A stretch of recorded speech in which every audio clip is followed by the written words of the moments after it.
Hello, guys, and welcome back to the ITK podcast. My name is Dijaji Prime. And this is Kayash. So episode 4. We have a few things to talk about this week. So, how was your week this week, Kai? My week's been nice, man. Been out partying, studying for finals, and yeah, pretty much nothing much new. So, what party? How was the party like? Not much I can say, man. A lot of drunk people. A lot of people, I'm pretty sure, after the party finished, got dicks drawn on their faces. A lot of girls waking up next morning regretting what they did, and yeah, guys thriving off of that, I presume. Fair enough. When are your finals? I don't even fucking know, man. I'm so on top of things, I don't even give a shit about the finals. If they're tomorrow, I'm well prepared for that shit. This confidence, though. I know, man. I'm not an Asian for nothing, motherfuckers. Oh, now you agree to be Asian. I agree to every part about being Asian except the small dick size, man. Fuck that. Alright, man. Let's get into this. Should we give them a rundown on the topics we're going to talk about? Let's just start with the news, actually. So, quite a few interesting news stories this week. We'll start first with the Supreme Leader of North Korea, Mr. Kim Jong-un. A state-run news media outlet, the DPRK Today, has called Donald Trump a wise politician and a far-sighted leader. This comes as the media outlet is citing Trump's idea to talk to Kim Jong-un. And apparently Donald Trump is open to talking directly to North Korea and has said that he would be willing to withdraw U.S. military forces from South Korea if Seoul doesn't increase military spending. And he's also said that he wouldn't get involved with any disputes between North and South Korea. Now, a word of caution, this actually isn't directly from Pyongyang. It's just like a state-run media, an article within a state-run media. But many analysts have said this might reflect the ideas or the feeling of the regime. What do you have to say about this, Kai? To be honest, I think the South Koreans would be happy about this actually happening because, I don't know, talking just about myself, I wouldn't like it if I have foreign troops in my country, so I guess they would go off of this, but this Trump South giving or them... North Korea? No, South Korea definitely. No. I don't think the South Korea has an agreement with America, so America is supporting South Korea. It's not like South Korea doesn't want the troops there. They do want the troops there. It's the North that doesn't want the South Korea to have American forces within its territory. Wait, but didn't Trump threaten to call back the troops if South Korea doesn't amp up their defenses? Yeah, exactly. So basically, North Korea sees South Korea, the American military forces in South Korea as kind of a cock block. Yeah, of course. If you read about the stats, they're active in pretty much 50 wars, at all times. That shit is crazy, man. So and it shows in their expenditure for warfare. But fair props. But dude, under this segment where North Korea was if they remove the troops, it gives us a good chance for unification. Dude, that was a very weird point. What type of unification are you guys gonna do? Because obviously, yeah, go for it. No, continue your point. No, I was just saying, you have a dictator on one side and then, a non-dictatorial system on the other side. How can there be, terms for unification? It's just weird for me. Well, every leader can be seen to some extent as a dictator. Now, this is not an endorsement of Kim Jong-un, even though he is supreme leader, but still. Get that disclaimer out there, boy. No, but you have to be very careful. If Kim Jong-un does invite us to North Korea, we are going, exclusive interview. That being said, every leader can be seen as a dictator in some form. I feel with the Soviets aligning with the North Koreans and the Americans siding with the South Koreans, it's been seen as sort of external forces trying to part the two Koreas. So maybe North Korea sees this as not having an American influence on South Korea would give them a greater chance of reunification. I feel like a lot of foreign leaders would actually prefer Donald Trump to be president, purely going off of a lot of the things that he said. Now, the problem with Trump is that you never know when he's telling the truth or when he's lying or when he's actually going to follow through on his words. That being said, it should be interesting to see how all this plays out, what Donald Trump's response will be to this. And yeah, it is really interesting. But dude, on a side note, have you heard about this shit with Kim Jong-un? Apparently, right, he has like a special virgin task force with like virgin chicks just for himself. Like, this is like speculation talk. But dude, if he had that, like, this is all kinds of fucked up, man. I think like Kim Jong-un is the type of dude that really knows how to party. Like, you get alcohol, you get fucking weed, you get girls there. He'll be like turned up, you know. He just dude, is this based off the movie? Fucking no, but that movie? dudes like that with a lot of power actually do enjoy things like that. You know, he just be like, "Fuck to America," you know. Always come here, ruin our relationship. Talk about I'm dictator. I'm not dictator. You see. So I'm guessing he might be like a really chill dude, but I don't know, man. I'll probably get flagged for saying this because, you know. I mean, dude, we're small fries. Nobody's gonna come for our asses this early. But, dude, there was this one, like, photographer who, like, he's American, but he somehow got into North Korea, right? Apparently he's there as a teacher or some shit. And, dude, like, he keeps taking, like, pictures of North Korea, and it doesn't look all that bad. It looks like a more, like, Kim Jong-un vibe-ish type of Singapore, man. I don't know, man. We don't know whether the place is actually like pretty decent. Everybody's like, "Oh, it's a desolate place with a dictator." Have you been there? We don't have anything to go off besides the state-run media. So all of that is just speculatory. Yeah, that's true. Yeah. Yeah. And we gotta remember that the media, especially I mean, I don't want to say the U.S. media, but like they're the biggest media, but like everything the they Western do media. Much, the Western media, pretty much everything they say or do is like in their favor. So you can't actually take it from one side. Yeah. I don't know, man. Maybe one day, like when North Korea opens its gates, we can go and see for ourselves. Yeah. And all of a sudden, we can't leave, man. Kim Jong-un starts getting attached. But shout out to Supreme Leader. Maybe one day we'll get him on the podcast and he can tell us his side of the story. Moving on to our next story. It's a rather sad but interesting story about child sex workers in the Philippines. Now, there's been the child sex industry is now growing at a fast pace in the Philippines, and estimates say it is worth about $1 billion, this child sex industry, with entire communities surviving on this business. Some journalists went and conducted an investigation and actually embedded themselves in villages which were thought to have these child sex, child sex pornography was being rampant in these villages. And what they found was that the parents were actually like recording these children on live streams, and it was happening right inside the house. It wasn't some shady underground thing. This was happening right inside the house. Yeah. Well, I mean, like, a bit of insight about this, because like the Philippines is very similar to Thailand and many Asian countries, but not in more of a sense of like child sex workers, but in that type of like how if like you happen to have a very beautiful young girl and then you as a family aren't like well off, like there's like an incentive to send this child to work in like the sex industry or something, and then like if that child is grown up enough, she'd be willing to accept. That's like talking about chicks who are aged like 15, 16 plus, right?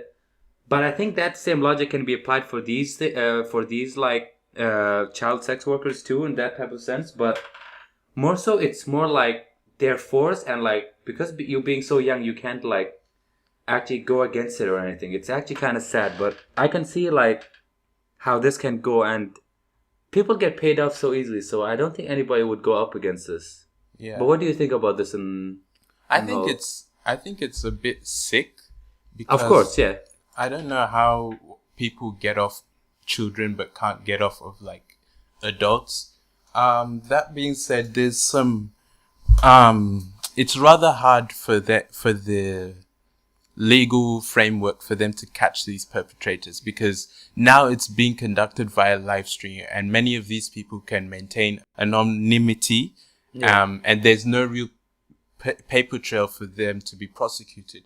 In the Philippines, there's only been 2 convictions as of now, and most of the other cases are still pending. And even at that, there are very few cases that actually get taken to the legal system.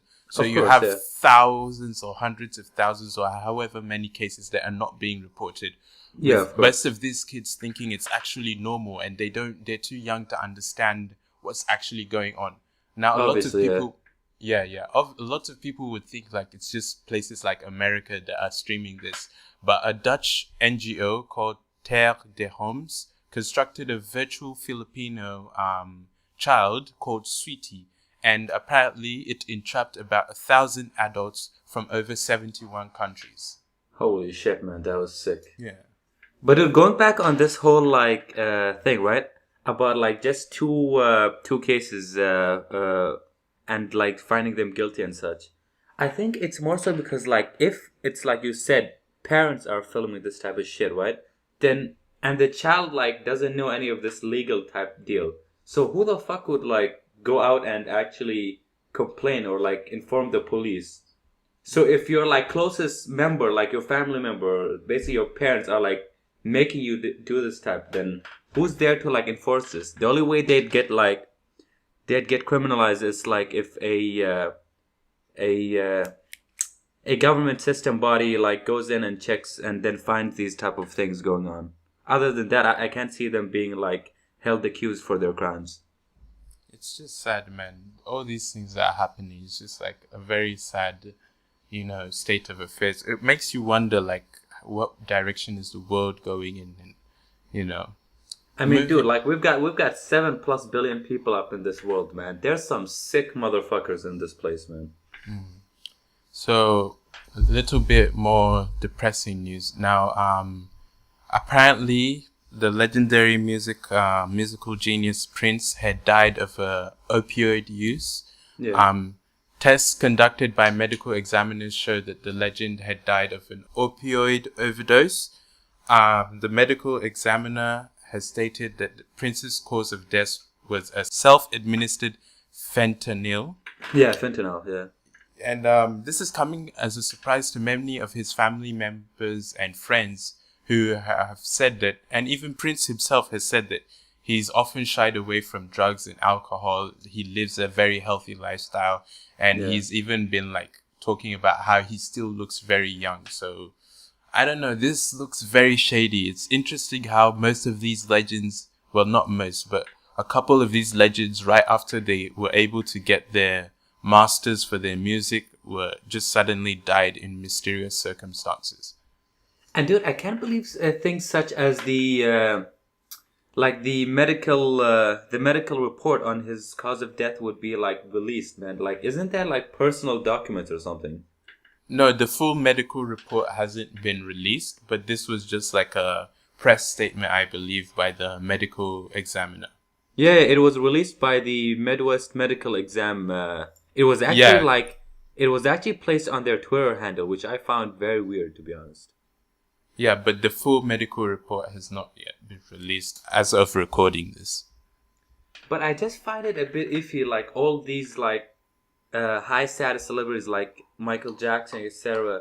Like they all die accidentally. Like it reminds me of back in the days where like people would like do something like, let's say for example, play the devil's advocate and say he was murdered, right? Back in the days, if like the cops shot people who weren't considered like white or like of other races, right? They just like sprinkle a few dashes of cocaine or like heroin on top of them, and then they'd be like, oh, okay, these guys are like crack addicts, and then we shot them because they came at us or something like that. And this looks to me like this is that, but on a next level. It's like accidental death. Like how the fuck does that happen? Especially with a product such as fentanyl, dude, this thing is like it's considered 25 or 50 times more potent than heroin, man. So it's not like people are like, oh, okay, like this, we should give them like 1 milligram, 2 milligram. This shit has to be really specific, man. So it's just really weird that like a medical practitioner would give an accidental overdose. I don't know, man. I don't think it was self-administered. It wasn't like, according to the press release, it was self-administered. So it wasn't like a practitioner gave him. It was he did it himself. But I don't know. No. This product, fentanyl, it can't be self-prescribed. It has to be prescribed by a doctor. Well, I'm going off of the report here that says it was self-administered, meaning he gave it to himself. Oh, so shit. I guess more light will be shed in the coming days, and we'll let you guys know about the outcome of this. All right. Let's move on to the British Special Forces and how they're going to use a very, very clever idea to piss off ISIS, which apparently involves Bollywood music. Yeah. So apparently, this idea was brought up by a Pakistani-born intelligence officer, and basically, what the British Army or British Special Forces, their new tactic against ISIS, is to use Bollywood songs to essentially irritate or piss off members of ISIS. Now, this is a form of psychological warfare, and they're saying it's a provocative method since ISIS has imposed Sharia in all the regions that it's controlling and has banned all things that are like Western or like seen as distracting. So I don't know what the real impact of this will be. We'll have to wait and see. It does kind of look like a weird story, so I'm not 100% sure if it's real. But if it is, well, I guess any method that is used to take these guys out is a good method, and I hope that we can finally get rid of ISIS once and for all. But dude, this shit is weird as fuck, yo, man. It's like, can you imagine this shit, right? Imagine the British Special Forces, like, they fly in on helicopters, right? And then, like, ISIS is, like, on the ground. Then they start playing Bollywood shit. Like, dude, imagine if the fucking ISIS retaliated by dancing to that shit, dude. They'd be like, oh, this Pakistani bastard lied to us. Why do you have an Indian accent for Arabs? I don't know. Dude, no. I'm talking about the British Special Forces. Why do you have an Indian accent for a British person? I mean, dude, there's a lot of Indians in no, you went full retard. In England, man. You went full retard, man.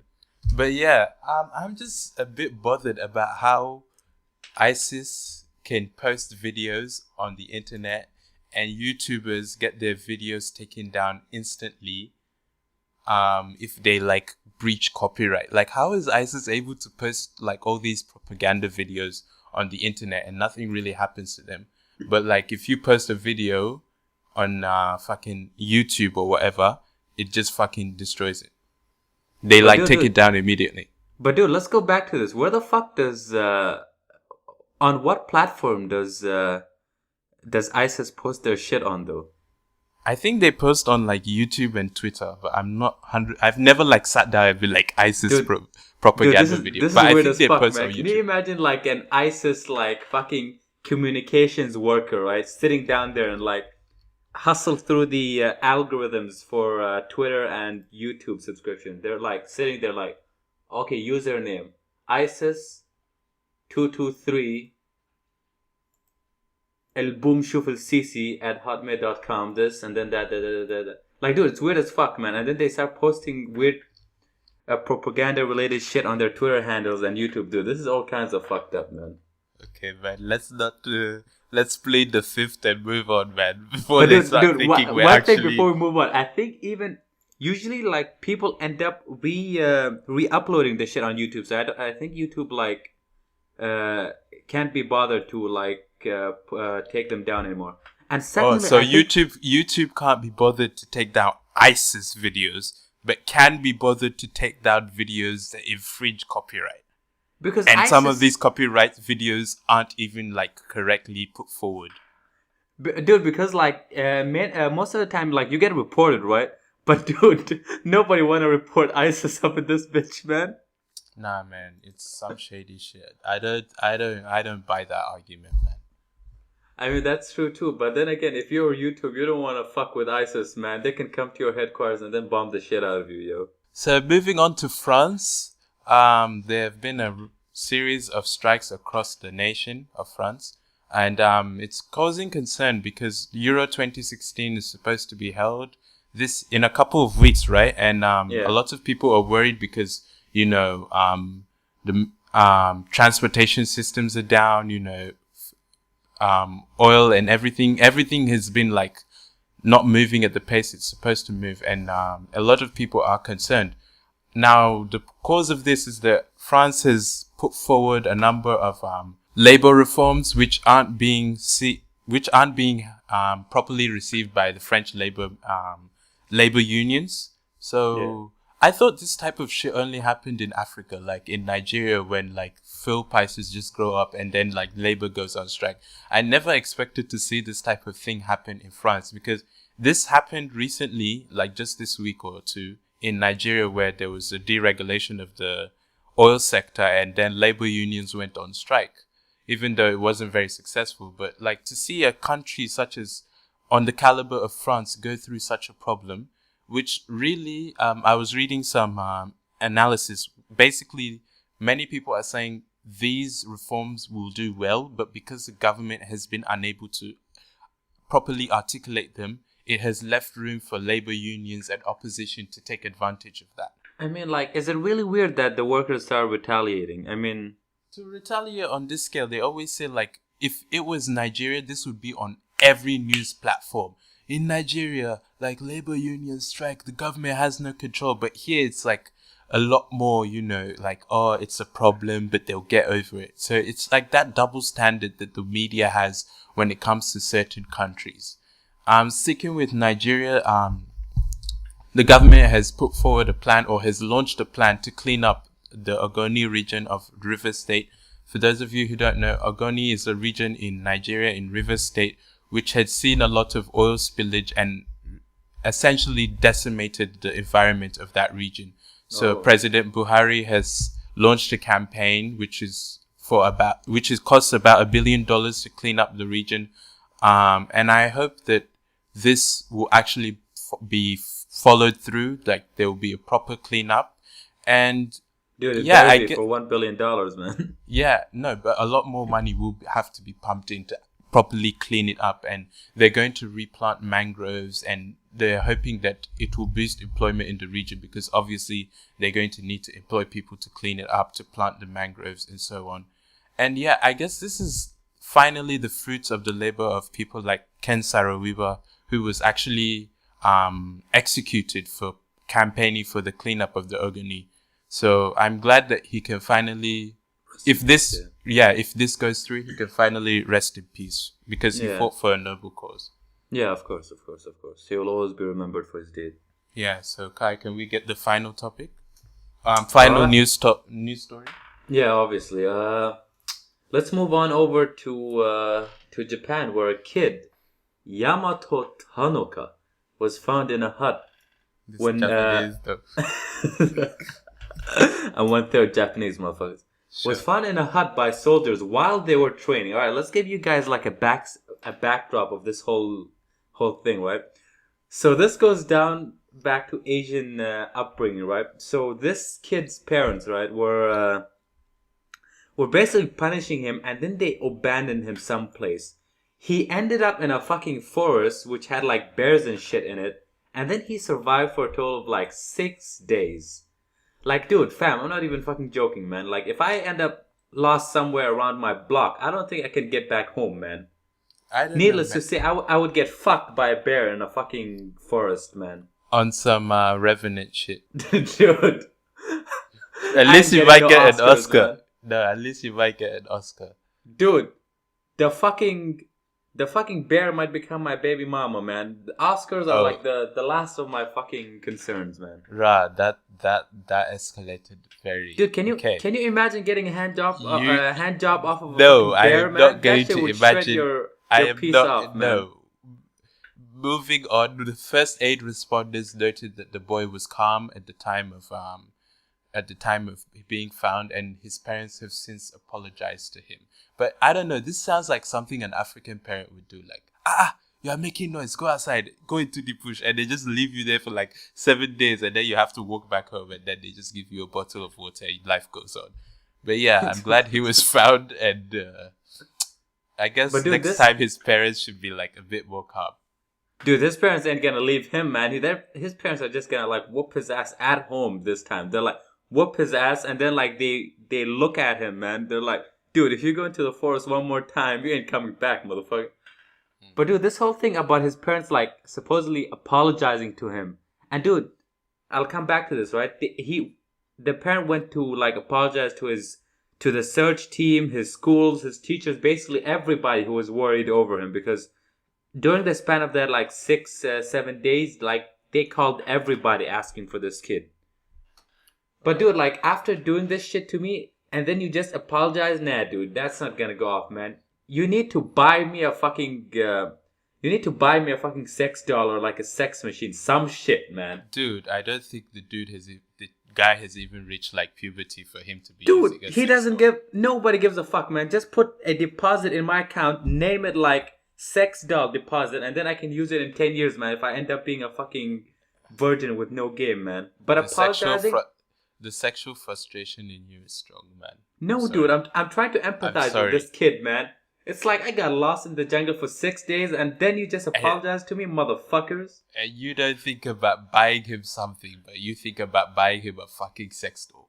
Dude, let's be honest, man. Toys come and go, but like a sex doll that can provide services lasts forever, man. Okay, then. So I think that rounds up our news topics. We'll leave links in the description to all these stories so you can, get a more in-depth look, yeah. Yeah, so now we'll go on to what we're going to talk about this podcast. So, actually, before we go fully into it, because this ties into our first topic.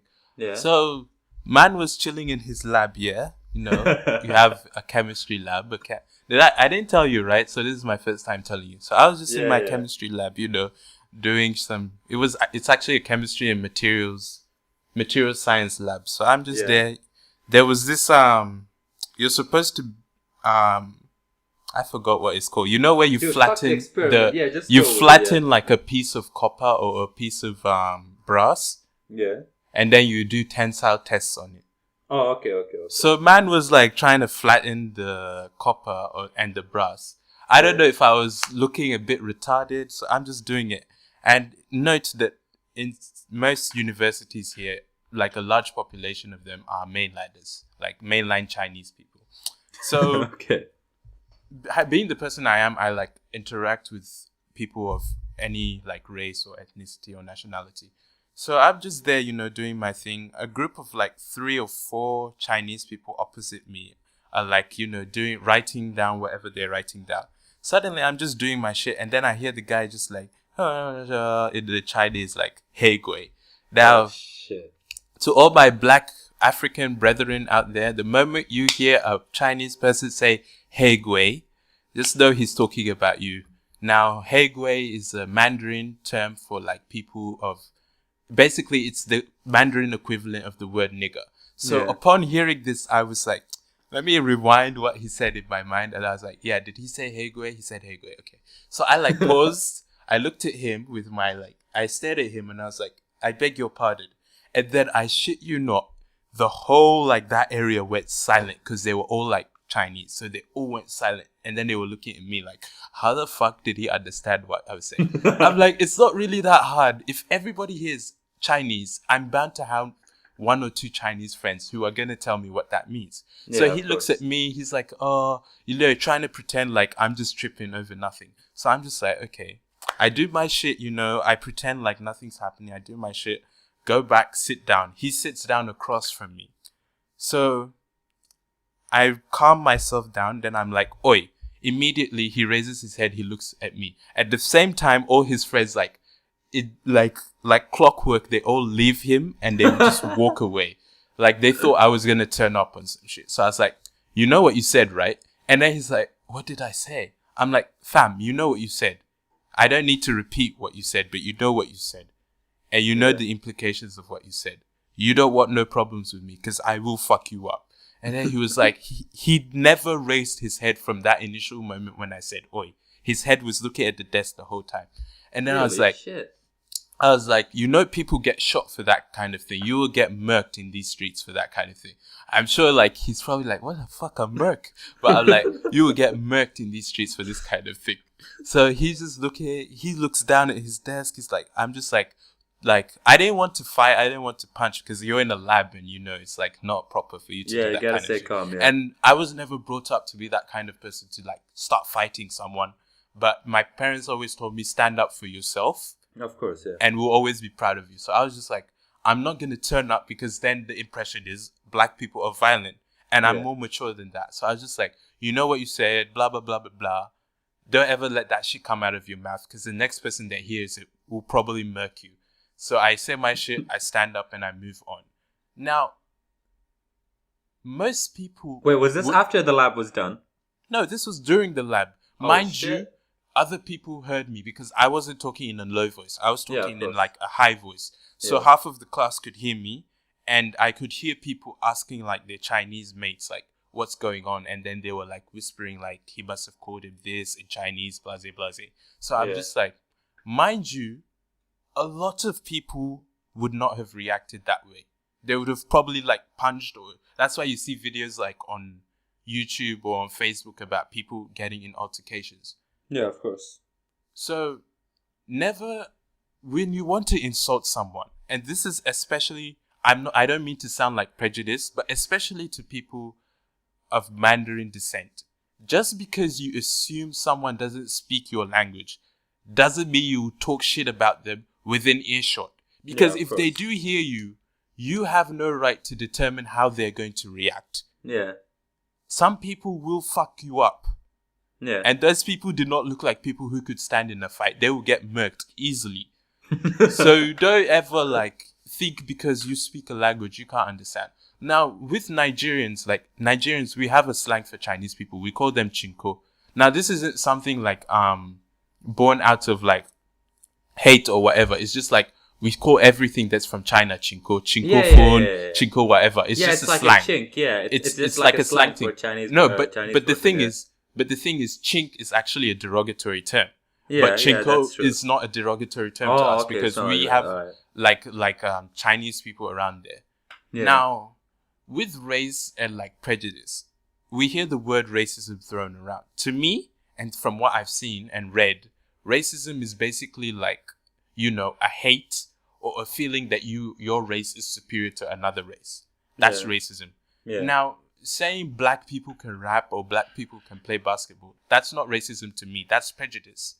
Mm. And it just so happens that out of all the races, Africans are the most like, stereotyped and the most prejudiced from every group. Like, even like people you would think would be on our side hate us like fuck. Like, you look at Chinese people, you look at Indians, you look at whatever. All of them don't rate black people. So all we have is like ourselves. Whereas black people, on the whole, we're very receptive of like people of different cultures or whatever. But that was just my little story, and we can talk about race and prejudice. But what do you think? What's your thoughts on that?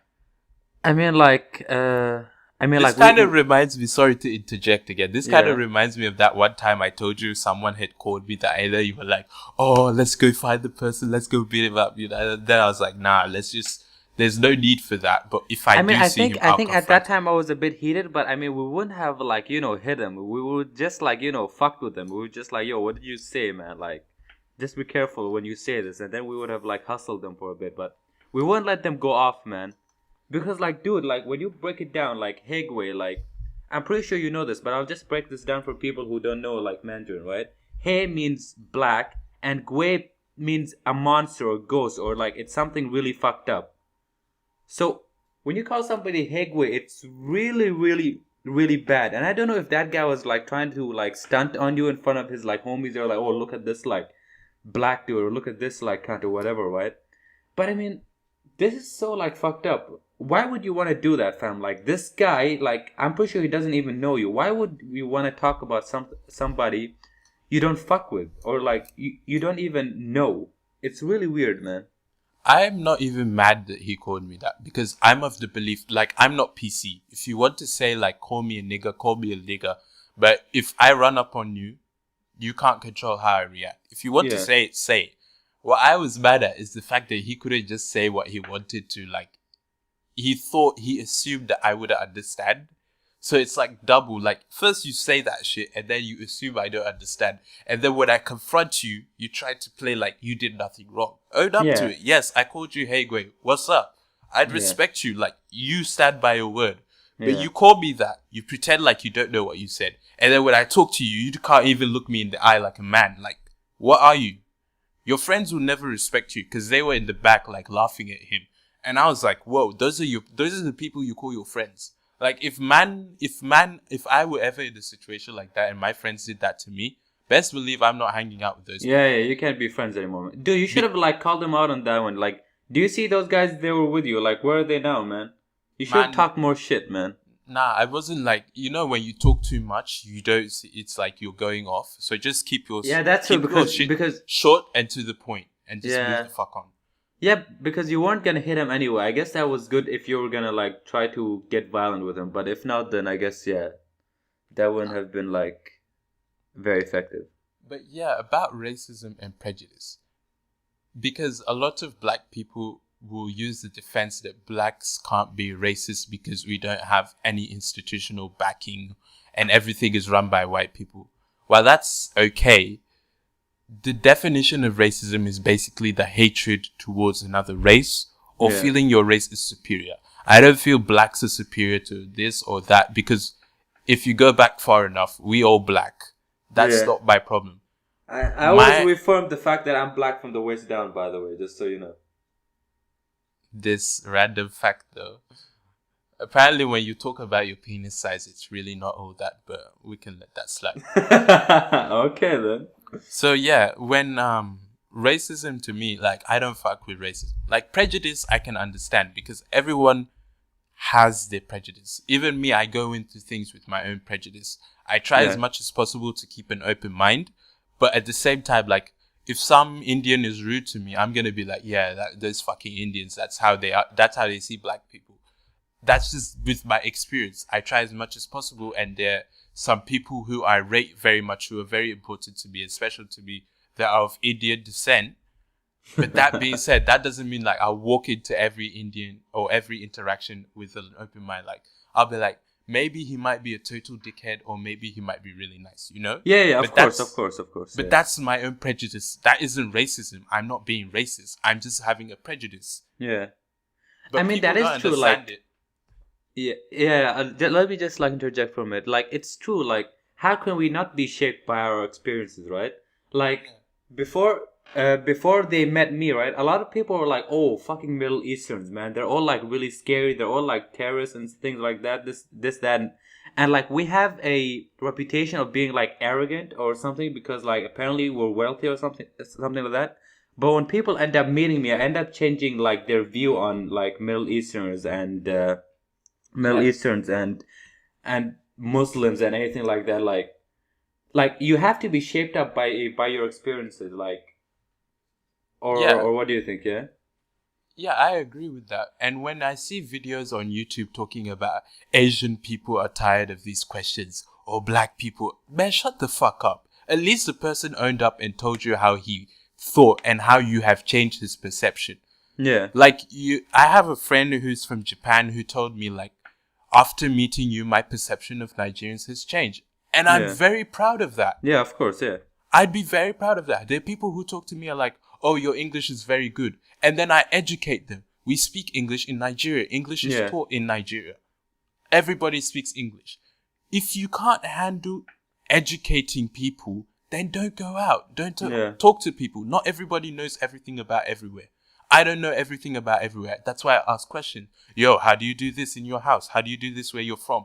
That's how we learn. But if you're going to say, oh, they're saying Chinese people behave like this or Chinese, man, shut the fuck up. Just tell them what you can tell them if they're your friend or whatever. If you can't, shut the fuck up and move on. Stop bitching about things that are unimportant. There are people right now, as we speak, that are dying for stupid shit. And the only thing you're concerned about is because someone asked you, how do you do this? Or I never thought you'd be like this. There are many people who are like, oh, I didn't know black people were like this, or I didn't know black people were like that. That's just the ignorance, and you try and educate them. Yeah, that's true. If you can't educate them, move the fuck on. Yeah. I mean, like, we have to accept the fact that people aren't well educated. Like, you gotta clarify some things. It's just because if somebody asks you this, like, you shouldn't be offended. Granted, like, they might have some prior experience, but they should always have like an open mind. But no, not in terms of like if somebody calls you Hegway, because there's no there's nothing to gain or like venture from this like type of experience. It's like, dude, I'm calling you out. You either like yeah, say we've got beef or something, and then we go out, or you like become a bitch and then you fuck off. But like if somebody's saying like, oh, your English is very good, I never knew like Nigerians could speak like that. Like, dude, that might just be like they thought Africans couldn't speak English or something, and then like you tell them, oh, in our education system, like we're taught English first, this, that, and the third, right? But you shouldn't be pissed by that. No, I think that's really wrong, though. I never get pissed off by that kind of thing because I always see myself as a representative of where I'm from. I'm more than proud to tell you about where I'm from. I could go on for days about talking about where I'm from, my experiences, and this, that, and the third.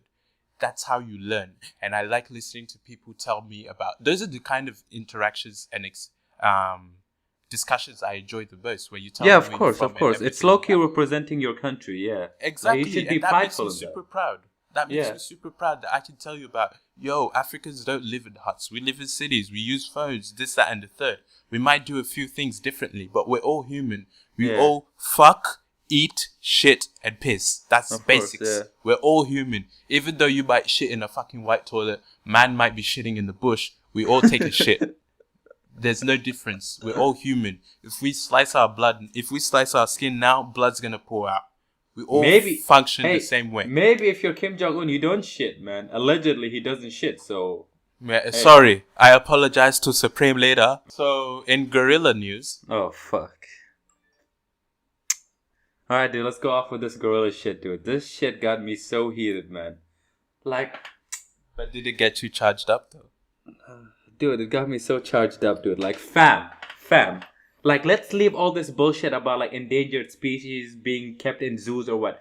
Motherfucker, if it's endangered, then where the fuck are we gonna keep it? Surely we're not gonna keep it in the environment because... Dude, I kid you not. Like, let's bring pandas into this shit, right? Panda. I see you. Like, let's bring pandas into this. Pandas are weird motherfuckers, dude. If they can't find bamboo shoots, they'd rather starve to death than, like... diversify their diet and eat some other shit. This is why I give props to pigs, man. Like pigs would eat their own shit rather than like die. Okay. But you got these motherfucking pandas not eating bamboo shoots and then dying. And I read that, man. I read that. That's like a man saying, you know, I won't fuck that pussy, except it's like this kind of thing, you know? Not like you just go around fucking everything. Anyway, man, let's stop the panda bashing, right? Let's go to gorillas. No, but I rate pandas, man. They're black, white, and Asian. I mean, dude, they got it all, man. Except they're lazy as fuck, though, man. It's like they sleep 23 hours per day. But in case you haven't been on the internet, I don't know, since you came out of your mom's vagina, you would know that there was a silverback gorilla. I think it was a silverback, Yeah, it was a silverback. So basically, a kid went into the silverback gorilla's enclosure, and I think the gorilla was trying to, I don't know what the fuck it was trying to do to the kid. But basically, the gorilla had to be killed in order for the kid to be rescued. And there's been this, you know, massive social justice warrior outcry talking about why'd you have to kill the gorilla? The mom is such a bad person, this, that, and the third. It's just like, shut the fuck up. Go on. We're all heated. No. We'll have our time, yeah. No, man, it's just like, kid was in danger. Silverback gorilla died. Boo-hoo. World moves on. I hate these people that like going on about random shit that has nothing to do with nothing. It died. Okay? The mom probably feels like shit. You know, the dad feels like shit. The kid is probably traumatized. And I feel sorry that the gorilla had to die, but it's not that deep, fam.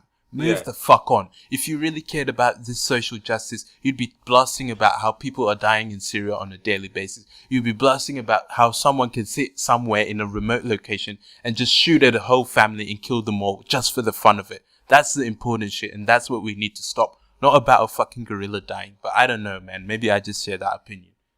No, dude. We'll let others have their own opinion on this, but me personally, right? Dude, first of all, I've noticed this, humans, I think I'm in this group too, but not to this fucked up extent, right? Humans would not give the time of day for other humans, but when it comes to certain animals or like these so-called endangered animals, they're like, oh fuck man, no. Like fuck the human beings, right? We gotta save this shit. Like dude, you ain't been sucking this gorilla dick, you ain't like been fucking with it. If they didn't specify its name on the fucking article, you don't even know this gorilla's motherfucking name, man. So how Nobody cares about this fucking gorilla though. That's the stupid shit. Why not advocate for the shit that will actually protect these animals and prevent them from being endangered? But no, you fuck up the world, you fuck up the environment, you cage these bloody animals. These animals want to be free, but no, you're gonna cage them for your own pleasure. And then you feign what's it called? Ignorance?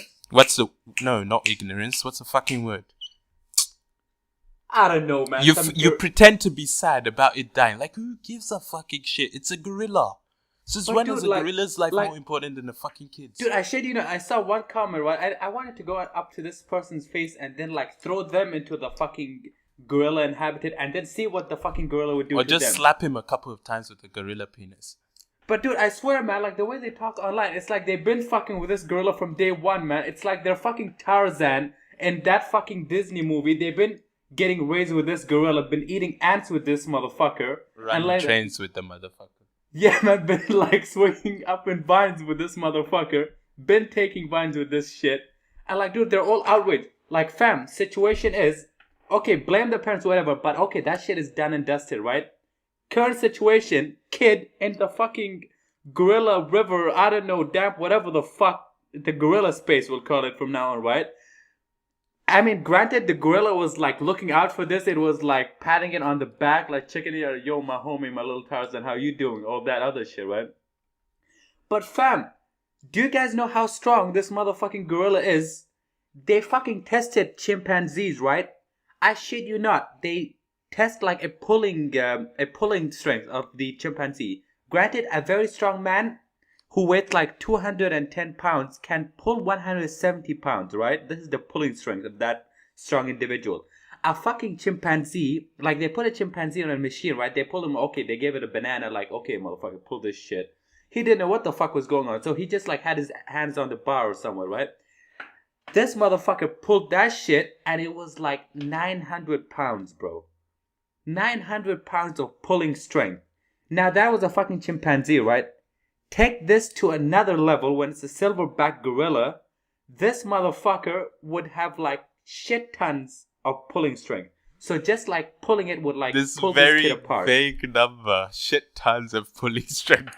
Dude, I don't know, man. It's like when you compare like a random motherfucker to... Hashtag ITK where no actual figures are given. Just shit tons of energy. Just shit tons, man. Okay, let's put it in perspective. It's like your average Asian dude who's been on a rice diet for his like whole lifetime against like a strong man who eats like 12,000 calories a day. That's like... This is casually racist, but since you're Asian, it's okay. I have the Asian rice card, man, so I'm alright. But anyway, man, so fam, gorilla with like brute force strength of like 9,000 is in the proximity of a child. Mind you, like his parents, like they fucked up whatever, but they've like given this motherfucker care, attention, all that good shit, right? So the zoo caretakers waited like to shit up. They were like, oh, okay, silverback endangered gorilla, right? We haven't been fucking with it from damn while, and we just like named the motherfucker yesterday. Or this kid, if he died, like our zoo would probably have to shut down for whatever fucking government. Exactly. Had this kid died, they would have been like, the same people would have been like, oh my god, how did you let this kid die? Inefficiency, bad management, blase, blase, blase. But now they're feigning, it's so annoying. But dude, okay, like whatever happened, right? We can't like fault them. Like I give all credit to the zoo caretakers. Like they had they took, in my opinion, like the right choice, whatever. But these motherfuckers online talking shit, right? Dude, if this was like your son or like your fucking brother or like somebody you love, like, wouldn't you do the same shit? And then all this talk about like, why didn't the parent jump in? Like, yo, fam. Yo, fam. Like, granted, me and Anwar are the type of people to jump in and then get our ass whooped, right? Wait a minute. I don't think I would want to get fucked in the ass by a silver gorilla. Dude, as much as I love my future kid, whoever he or she is, like you jump, I'm African. Like, this is the type of shit an African parent would do. Okay, you jump inside gorilla. Yeah. You like gorilla. Stay there now. Stay with the gorilla. Or they'll be like, okay, you go inside. Find the same road and come outside. That's exactly what an African parent would do. Like, you went in that way, come out the same way. That's exactly what I'd be like. Okay, you left me. Man, yeah. No. I told you, don't go there. You went. Okay, come out. That's your problem. That's exactly what I would do. That's what an African parent would do. Ain't nobody got time to fucking use bullets where we have to fight fucking Boko Haram. We don't have enough bullets for that kind of shit, man. Boko Haram got that supply running low, son. But dude, this is what my other Nigerian friend told me, right? He was like, you better learn gorilla language because gorilla your father now. I was like, yo, fam. I apologize to all the other Nigerians out there for that atrocious attempt at a Nigerian accent. Dude, that you guys never, whenever people try to mimic African accents, you make it way too deep. Like, you guys sound like it's too deep. Like, it's just normal. Don't overdo it. But yeah, that's what an African parent would do. At least what I think my parents would do.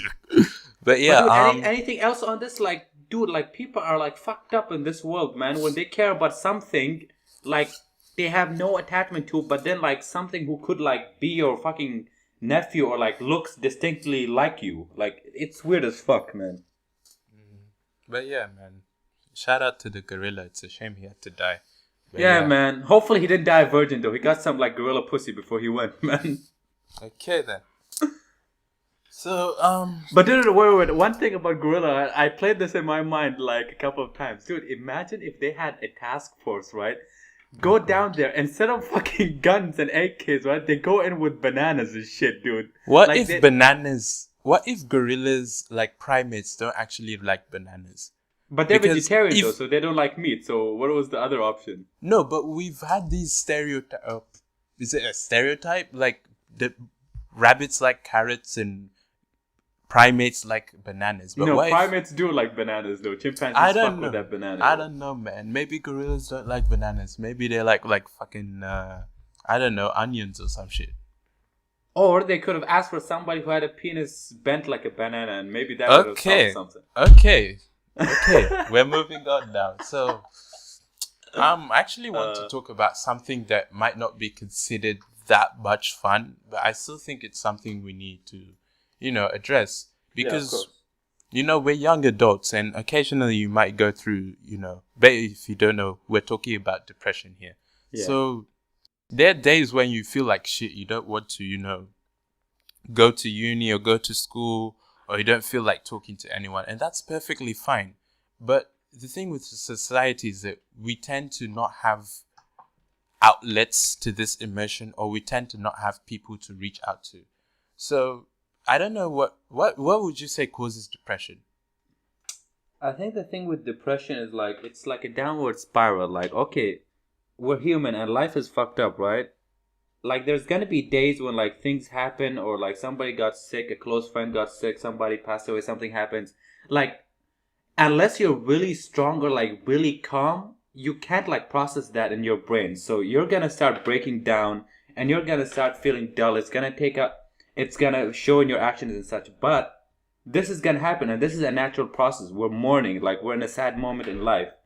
The way I see we can go about this is like, we have to go out and we have to hang for our friends, even if we're like quiet, but we have to approach them and be like, oh, I'm like in a down moment. So if I'm not talking or like I'm not myself, I just want to be around you guys. But you have to actively go out and like seek help from your friends, because if you stay by yourself, it's just gonna keep eating at you, and you're gonna end up thinking more and more and more about this. So I think if you're depressed, like my first advice would be to just go out, just for the sake of going out. Because if you stay in, it's really unhealthy, and it's gonna continue eating at you. Or what do you think about this?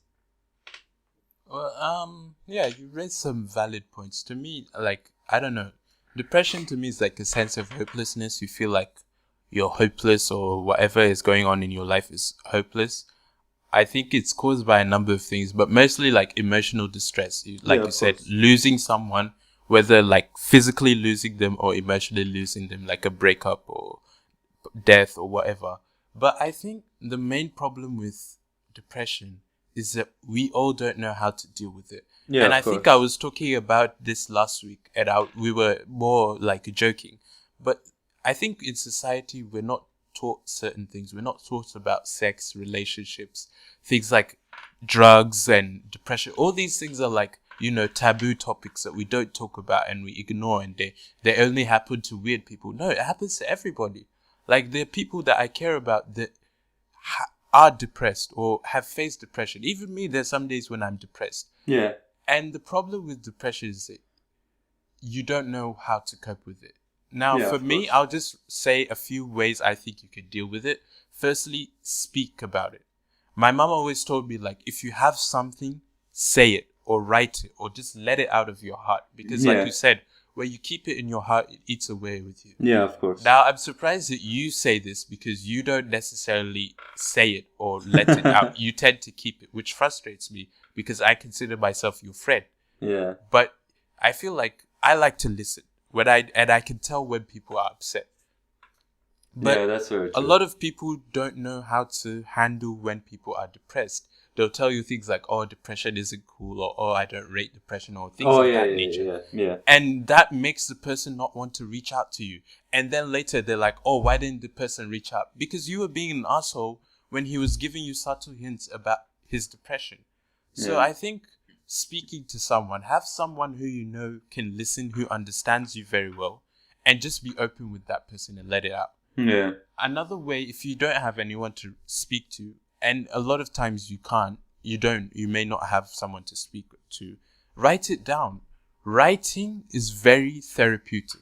Yeah. You'll be surprised at what goes on in your mind when you actually write it down and read and reflect on it. So write it down, whether you're a musician or a poet. You don't even have to be either of those. You can just write it down and let out those emotions.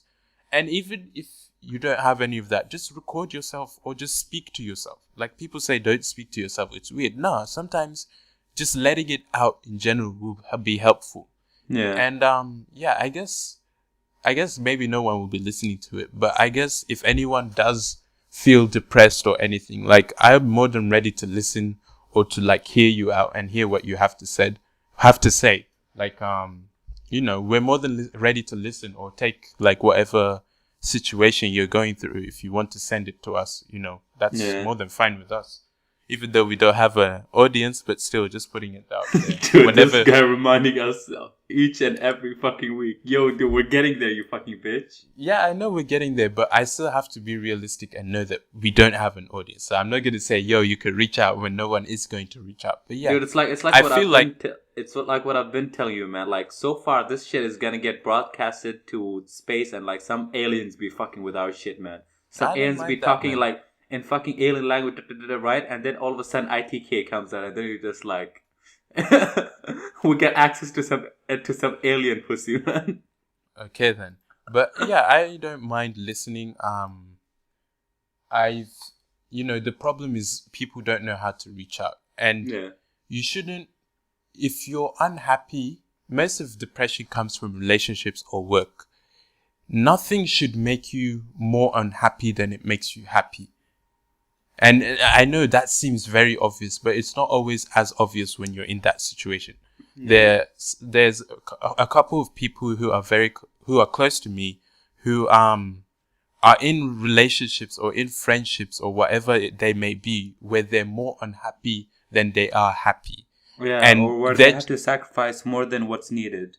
Yeah, if you're in a relationship and half of the time you're angry or you're upset, get out of that relationship. Yeah, of course. If I don't mind being angry every day, like in the relationships or friendships I have, like there will be like maybe a few hours when I'm angry with that person. That's perfectly fine. But at least if you're more happy, like if you're 90% of the time you're happy and then 10% of the time you're angry or upset, that's fine. It's not always going to be perfect. As long as you can find a balance that's good for you. But if more than half of the time you spend with that person makes you unhappy, get the fuck out of that relationship. But do a side segue before like you start going on about this, right? What would you say to those people who are in the relationship for that bomb ass pussy though, but they're like willing to take this like backlash from her being like a cunt or some shit like that? It can be he or she. If he makes you like with me personally, it's like I like the good and bad in that person, right? Who I'm with. Yeah. It's like the good reminds me, like the bad is like, oh, it's so fucking annoying, but you still love it. Yeah. But it's not like it's an overbearing thing where I'm always upset. I'm upset sometimes, but most of the time I'm happy. But if you're staying for the pussy or whatever, pussy is out there. There's so many girls out there. Yeah. There's so many guys out there. And if that person really makes you unhappy, then that person isn't for you. Yeah. When you meet that person that's for you, you know. Yeah. People on the outside may not understand, but when you meet that person that's for you, you know. You feel it. And there's certain things that might happen that you'll be like, wow, did that really happen or whatever? You understand? Yeah. When it's meant to be, it's meant to be. If it's not meant to be and that person makes you unhappy more than half of the time, please do yourself a favor. You're too good for that and just leave. Yeah, very true, very true. And I think once you you've had it already, I think sex is overplayed, man. It's to me, what it is like in a relationship, right? You want to be fucking mentally with the person you're with. You want to share life experience or whatever, yada, yada, yada with that person, right?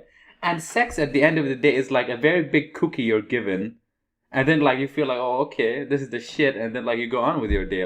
Nobody's going to be, no matter how hot a chick is, right? Nobody's going to be fucking her for 1 year plus and then be oh, okay, man, I've got some bomb ass pussy here. And then I'm so grateful.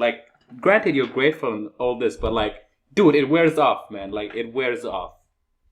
Yeah, man. I don't think people should stay because of the pussy, or because of that momentary feeling of satisfaction or that momentary happiness. That person, when you're with them, you should be happy, not sad. Fighting is normal. It's perfectly normal. And when you two understand the reasons why you fight and how to cope with each other, then that's good.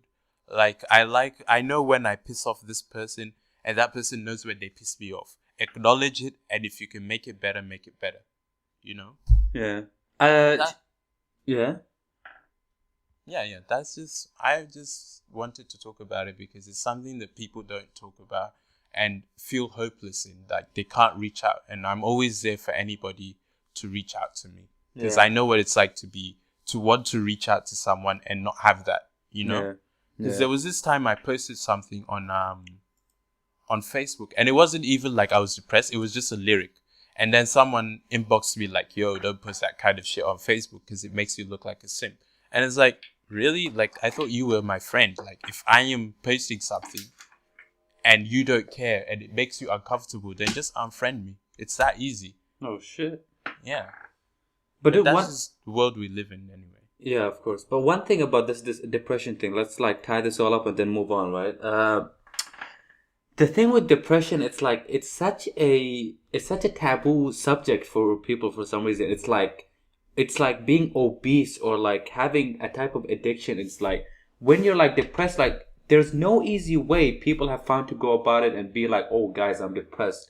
Because to people who haven't been legit depressed, they take this so easily, man. They're oh, you'll get over it, man. Yeah, exactly. That pisses me off. You don't know what that person is going through.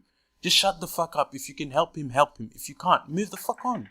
Dude, obviously he holds you dear if he's coming out of his way. You guys don't know how hard it is to go up to people and be in a weak state as a human being and be oh, something is hindering me, bringing me down, and I'm depressed.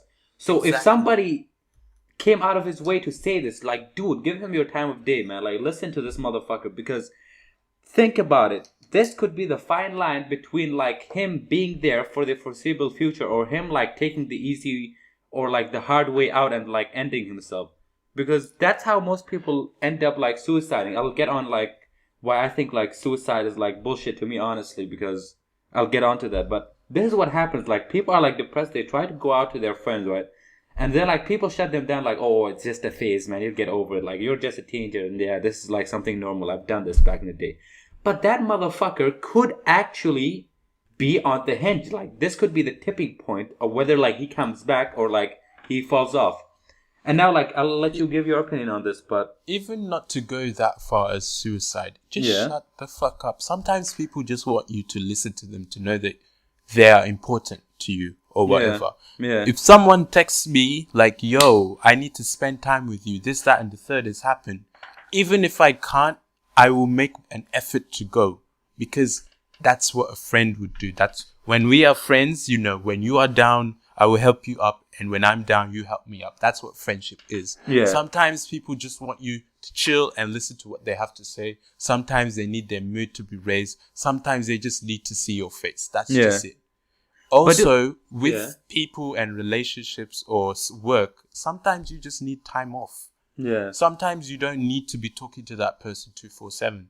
You just need like 30 minutes to an hour break. You give yourself that space, you know, your mind goes off, and then you come back. It's that easy. Yeah. With work, sometimes you need a day or two off, not constantly sitting at the computer. Even though I think the way society works, we're slaves from the day we're born. And what pisses me off even more is that people want to be slaves. Yeah. It's not like we all know, most people know, well, if you're smart, you know you're a slave. But most people are like, oh, I'm a slave, but I want to be a slave because what can I do? Yeah. There are things you can do, but we'll get into that idealistic ramble later on.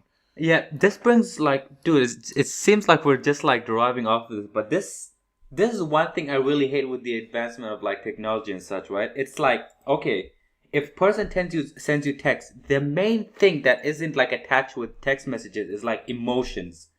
This is why like I rate phone calls. It's like if somebody sends you a text like, oh dude, like it's been a while, let's hang out.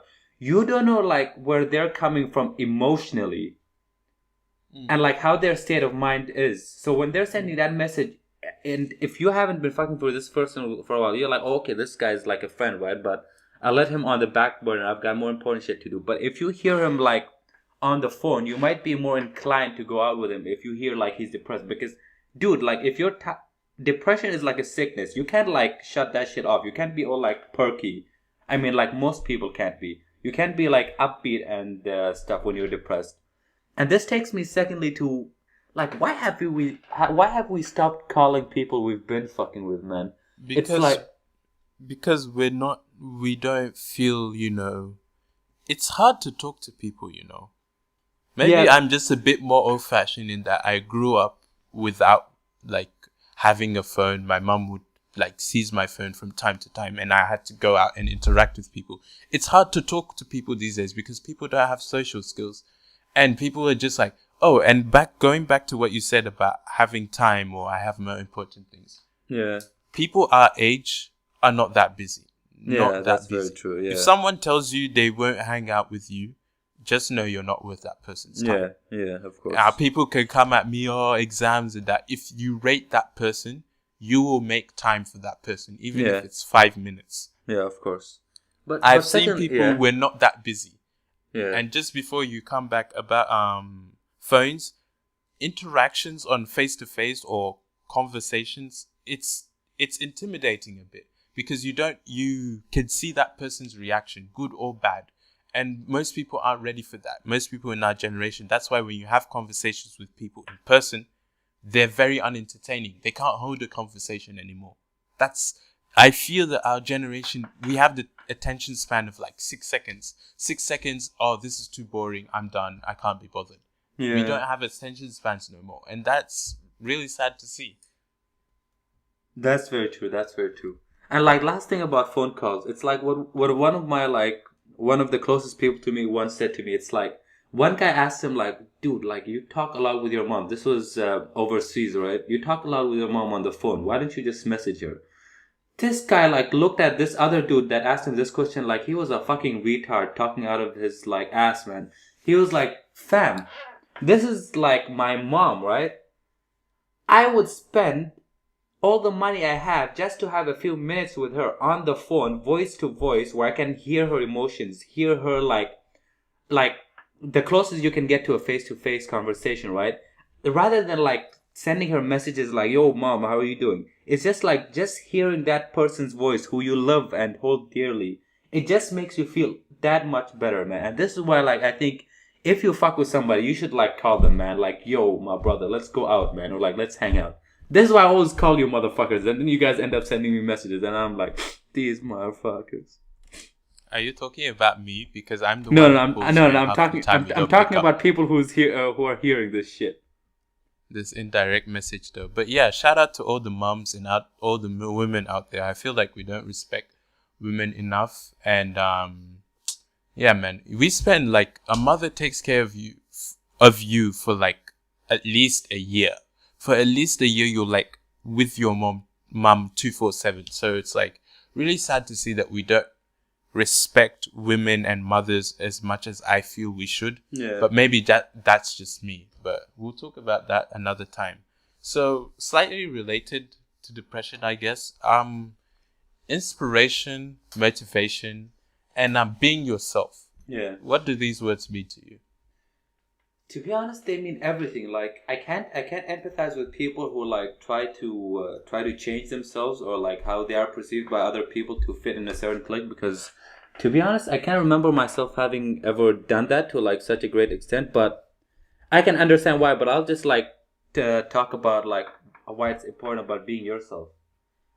Like, first of all, like, dude, just be yourself, man. First of all, it's gonna make you feel dope as fuck. And secondly, if people actually vibe with you on like your true self, right? You're gonna feel that much better, man. You're gonna be like, oh, okay, these guys actually fuck with me for who I am. So they're not. so they're not. So they're not fucking with you for something you're trying to be. However, if you so this... No, but, actually, while we're on this topic, but what is yourself? Because everything we are is sort of a derivation of another person. Of course, yeah. So are you really yourself? No, I'm not myself. Because your character traits, a lot of them are derived from your parents. Of course, yeah, definitely. What you want to be is often derived from seeing someone else. Yeah. So are we truly ourselves, or are we modifications of other people? I think we're modifications. Wow, this is really deep, man. If you think about it, this is too deep for a fucking weekly podcast, man. I don't know, because I've been thinking about it. Because everything I say I am or I want to be is either a character trait of my parents or something I've seen in other people. Now, a lot of people might argue with this, but I think it's scientifically supported that we gain most of our character traits from our parents. We hear a lot of things while we're in the womb, so that affects our speech development and the cadence in our voice and things of that nature. So are we really ourselves? Because you also see musicians talk about their influences in how they make their music. You know, while we're on the topic of musicians, I was listening to Good Kid, Mad City. Can I say that album is just phenomenal? It's my favorite album from Kendrick, man. That's Kendrick Lamar's best album. I don't care what anybody says to me.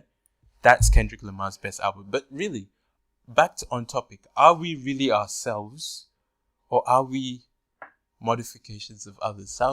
Let's just simmer in that moment for I mean, I understand what you're saying, but like what you're saying, but like I think to me it's like, are you natural in being yourself, or do you feel like you have to put an effort to be this person you're trying to be? I think being yourself is when you're actually natural, and this is like how you project your entire being to your surrounding and such, right? But when you have to force this, then I don't think that's being yourself anymore. Well, to me, inspiration... Dude, that answer sounded like my life or like my academic career was like riding on that shit, What the... I don't even know what the fuck I just said, Yeah, but that's some food for thought for our listeners. Yeah. Are you yourself, or are you modification of others? But inspiration and motivation, to me, I feel like inspiration is that spark, that course. Idea, that epiphany, something you have. Like for someone like Isaac Newton, it was the apple falling on his head. That was that spark, Yeah. And it might be a situation, it might be an emotion, whatever. And then motivation is that thing that keeps you going, the fuel in your engine. Yeah, it might be for most men in this world, the pussy. Okay, then. It might be a person, it might be a circumstance you grew up on, or whatever.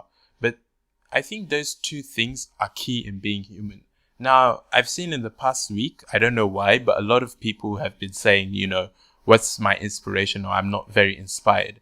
And I feel like it will come to you.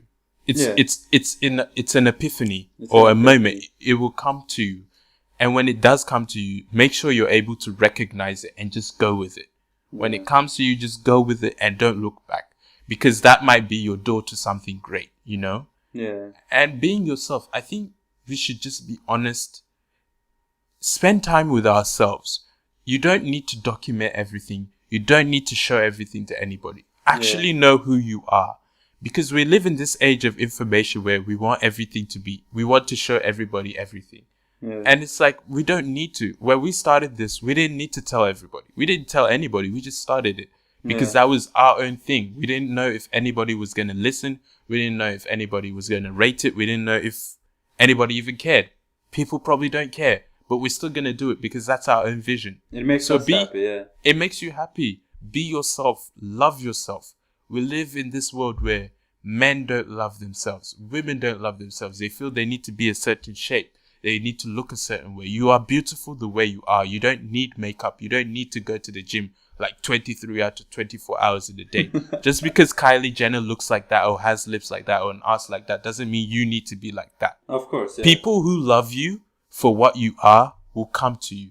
And when they come to you, they'll appreciate every ounce and every inch of what you are and what you represent. Yeah. So just be yourself and be comfortable in who you are. That's at least what I feel like. If you don't take anything from this podcast today, I feel like you should take that. If you feel like you need to be something else from today, just know who you are as a person. Be strong. Be true to who you are as yourself. And just keep it moving.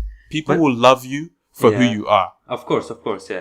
But one thing though, I'm starting to like shift the way I'm thinking about this. But can we actually fault the people who try to fake it, or like, let's say for example, like assimilate into a clique or something because they want to feel like they belong somewhere? I don't think you could fault them, because the way society is structured is that you're either with the cool kids or you're not. Yeah. You see that in high school. You see that in primary school. Actually, yeah. You see that even in politics. If you're like, I don't mean to, jab at America, but if you're not with America, you're not cool. Yeah. You're the outcast. You're different, or you're a terrorist, or you're this or that. And it's like, no, you don't need to be with the group. I never wanted to be the group. The group always came to me. Now, this is out of narcissism or anything, but I'm very comfortable being on my own. Yeah. I could be a lone wolf. Of course. I always keep a small group of like 2 or 3 people who I know I can fuck with. Yeah. Everybody else that comes along, if you want to come along, you're good. If you don't want to fuck with me, that's perfectly fine. I don't care. But that's just because the household I grew up in, my mom was always like, be yourself. Don't be anything else. Yeah. The people who love you will always be there for you because they love what's in you. You putting on a facade, a facade for someone, eventually the game will slip up. Yeah. Eventually you won't look like that. If you put on tons of makeup, eventually you have to be without the makeup. And the guy's going to see you're not with that makeup. And then he's going to be like, oh, you're not as beautiful as I imagined. And he's going to leave you if that's what he came for. Yeah. But if he came for who you are, or the person or whatever came for who you are, they will be comfortable, and you don't need to. It's stressful keeping up an appearance. Of course, Of course, yeah. Reminds me of a British show called Keeping Up Appearances. That show is so funny. If you haven't watched it, please check it out. It's actually a bit old, but it's so funny. And so true as well.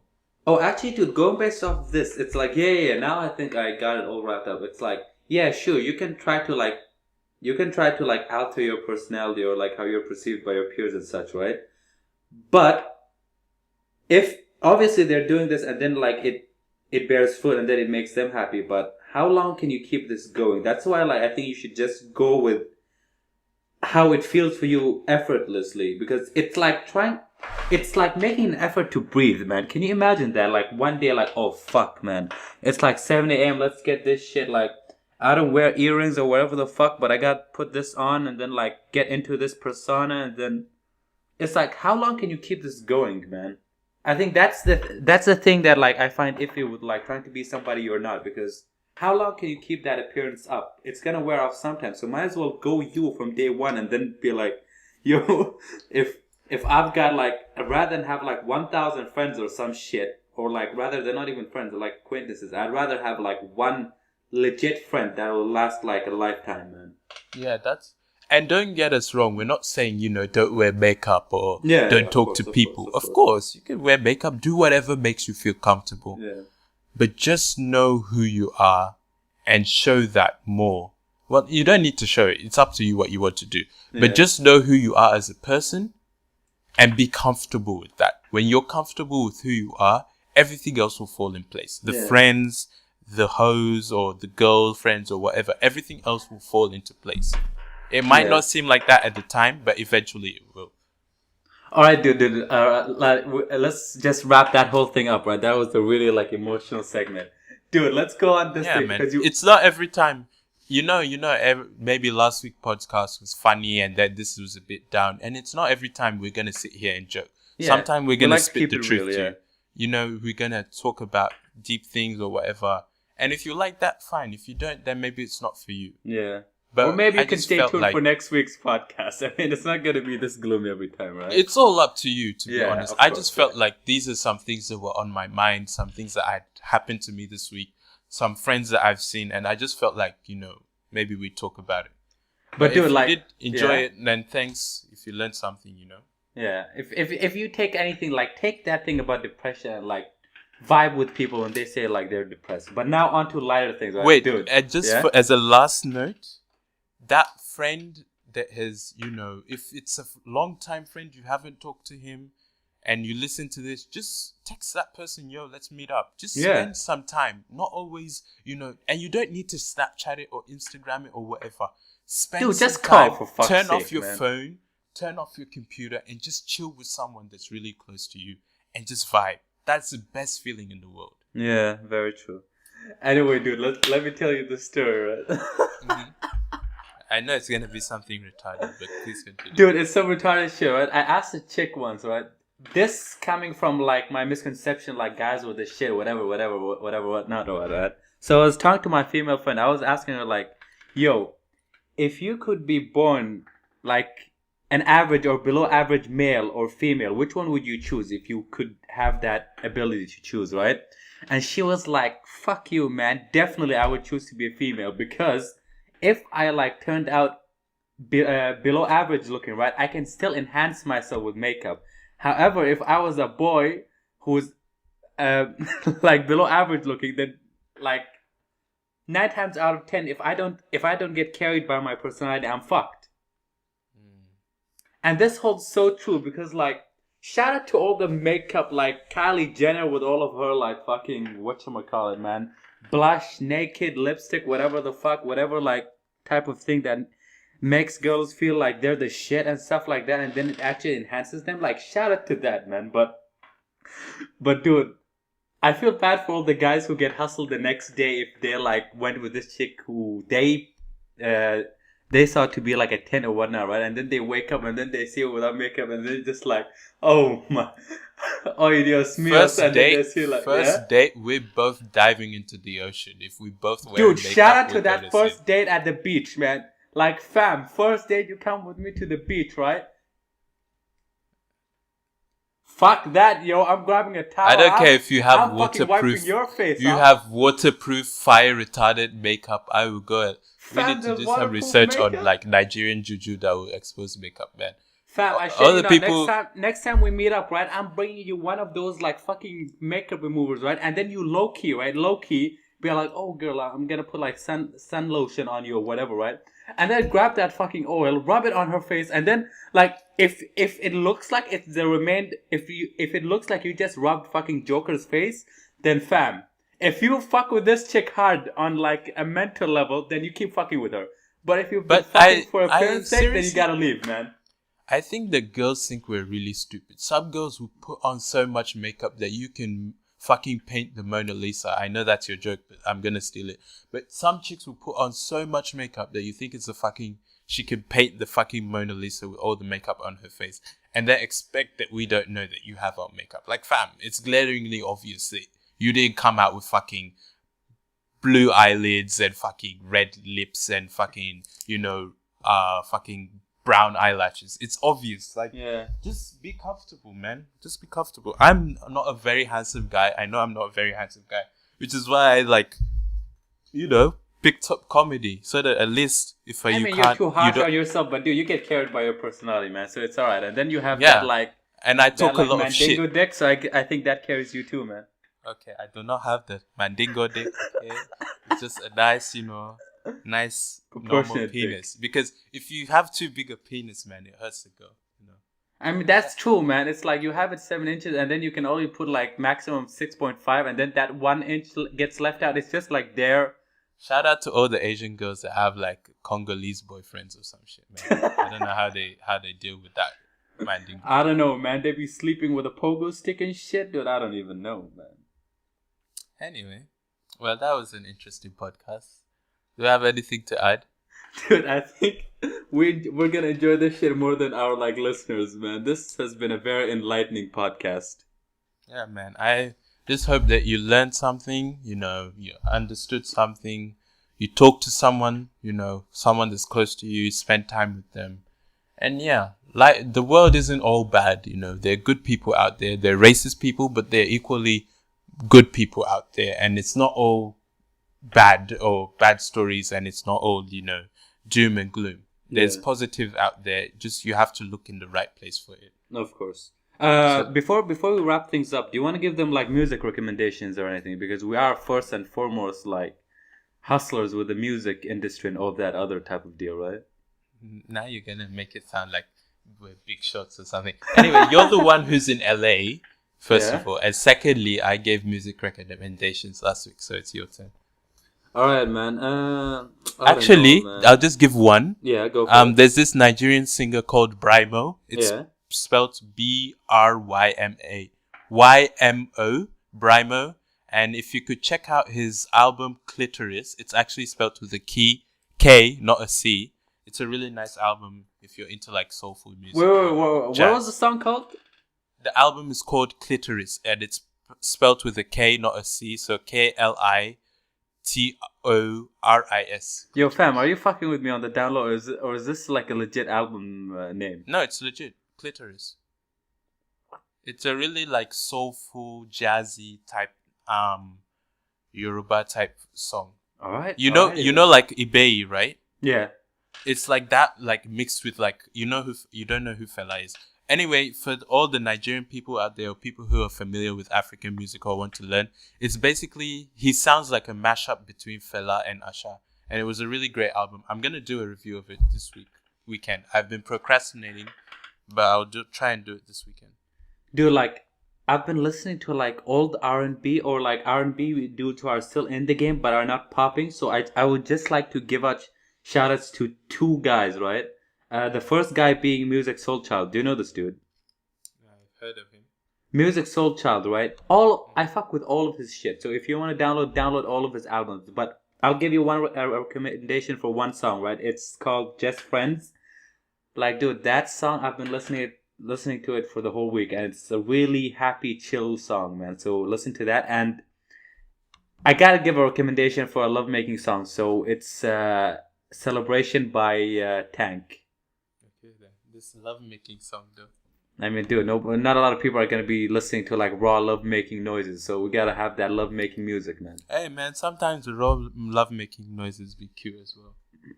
Don't that is true, man. But don't hate on the love faces and love sounds. No. But when you've got, like... that's true. But when you've got, like, an Asian Japanese chick screaming like she's, I don't know, man, like she's getting killed, maybe you want to die it down a little bit with some, like, music on the background, man. And it's especially bad for me because they will think I'm raping someone because I'm black. Exactly. And on that note, I think we're going to sign out here. Of course. Thank you very much for listening. Please check us out next week or listen to another podcast. My name is Judge Prime. And this has been Kayash. Bye-bye, everyone. Thank you. See you next week.